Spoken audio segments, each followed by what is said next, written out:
13강 남편에게 맞고 사는 사주팔자 구조에 대해서 오늘도 여전히 좀 이상한 주제로 강의를 하려고 합니다.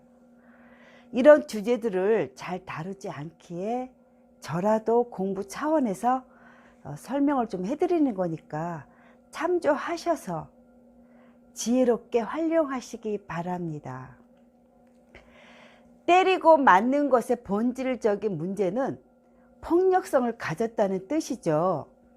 남자이든 여자이든 폭력적인 성향을 가지고 태어났거나 폭력적인 성향을 보일 수밖에 없는 운을 만났을 때 그런 성향을 드러냅니다. 폭력적인 성향을 좀 더 확장하면 살기라고까지 표현할 수도 있습니다. 왜냐하면 배우자를 구타하는 것은 괴롭히려는 성향을 가졌기 때문인 거죠. 다만 구타 상대가 전혀 모르는 사람이 아니라 자신의 배우자라는 점입니다. 따라서 배우자를 중점적으로 살피려면 반드시 일지 배우자 궁의를 먼저 살피고 배우자 십신을 참조하면 됩니다. 여기서 주의할 점은 배우자를 십신으로 살필 것이 아니라 반드시 배우자 궁의를 그 위주로 살펴야 합니다.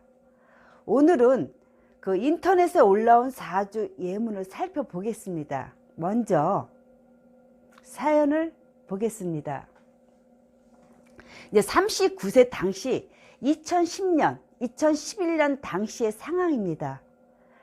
좋은 대학도 졸업했고 부모님은 모두 교육자시고 재산도 있어요.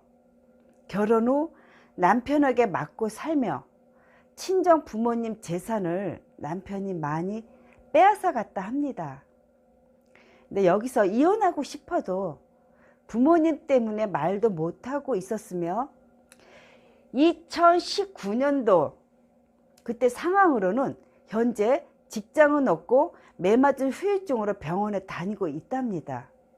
남편이 이혼해 주지도 않고 이혼해도 경제력 때문에 망설이고 있다 합니다. 이제 그 남편의 상황을 살펴보죠. 일지오화가 남편이죠. 십신으로 사주를 살피는 분들은 무슨 이야기냐? 남편은 연지 축중 신금이거나 시지 신금 경금이 아니냐고 하실 건데요. 문제는 그렇게 살필 경우에 실제 상황조차도 이해하지 못하는 경우가 대부분이라는 것이죠.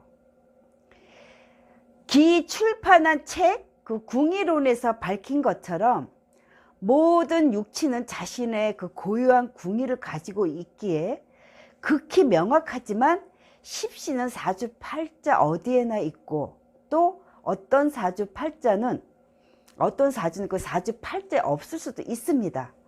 따라서 그 육친의 동태를 살피는 것이 극히 불안정합니다.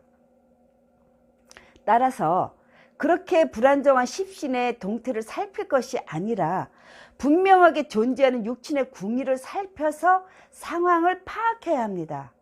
예로 모친과 형제를 살피려면 월지를 살펴야 합니다. 배우자를 살피려면 일지를 살펴야 하는 거고요. 자, 그렇다면 이 사주에서 남편은 오화가 분명합니다. 십신으로 살피기 좋아하는 분들은 상관으로 통변하면 되겠죠.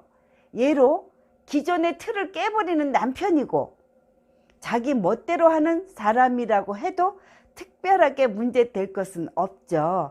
다만 더 이상의 통변이 어려운 것이 문제가 되겠습니다. 오화는 사주 전체 구조에서 어떤 역할을 할까요? 자월의 시공간에서 유일하게 오중 병화가 개수의 발산 작용을 촉진하기에 좋은 역할을 하는 남편임은 분명합니다.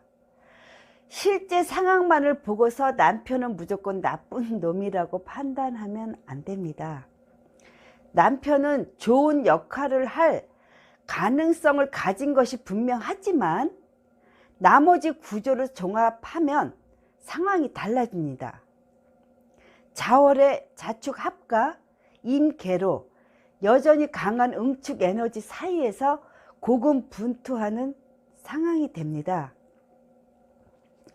또 하나의 문제는 남편은 이 여인을 만나면 폭발하는 성격을 드러낼 수밖에 없는 이유가 임자, 자축 조합이나 개축, 이모 조합처럼 가스 폭발, 가스통 배달, 폭발 화재처럼 응축되었던 그 자축 가스에 오화 라이터로 불을 붙이면 말 그대로 가스가 폭발하듯 폭발해 버립니다. 이런 구조를 가진 여인을 만난 남편은 자신도 모르게 폭발하고 구타하기 시작하는 것입니다. 이 구조에는 또 다른 구타 물상이 있어요. 나중에 다른 예문으로 살펴보겠지만 갑자 간지는 대부분 교육업과 인연이 깊어요. 근데 구조가 나쁘면 개갑 조합으로 그 주먹으로 밀가루 반죽을 치거나 김연아 선수처럼 스케이트로 그 스케이트장을 가르는 소리를 내거나 권투 선수가 주먹으로 소리를 내는 그 소리와 같은 물상이 됩니다. 구조가 나쁘면 조폭들이 구타하는 행위도 포함되고 이상하게 관제 구설이 많이 생기는 사람들 구조에 개갑이 들어 있습니다.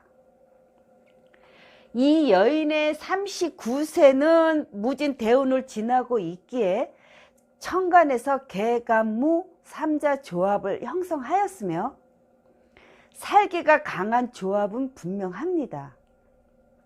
개갑무 삼자 조합에 대해서는 다양한 사주 예문으로 설명을 해 드렸었고 심하면 구타 당하다가 자살하기도 합니다.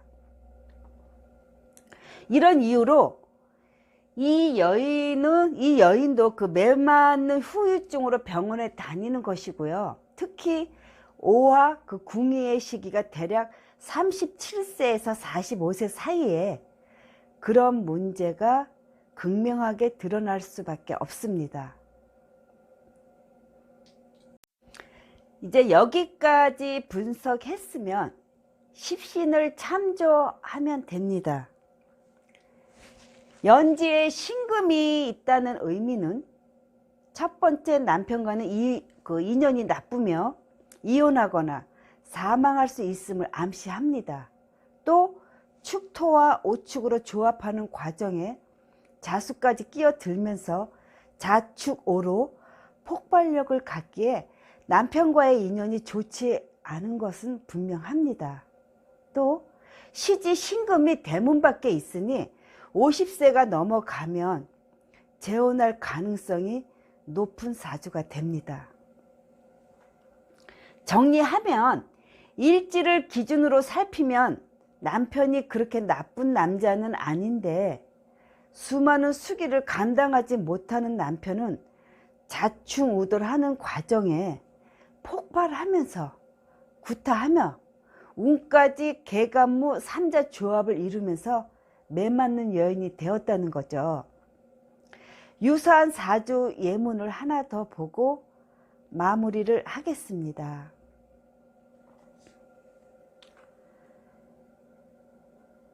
직업은 미싱사 출신으로 정신불안 초조하며 의처증에 심한 감금과 그 학대를 하고 있으며 이혼하고 싶어도 두려워서 못한다 합니다. 그 이혼을 못하는 이유는 남편이 집 밖을 나가지도 못하게 하면서 폭행을 하는데 그때 그 폭행하는 과정에 칼을 들고 협박까지 하는 상태라고 합니다. 공통점이 느껴지시나요? 이미 살핀 사주 예문과 비교하면서 그 이유를 찾아보시기 바랍니다. 그럼 다음 주에 다시 뵙겠습니다.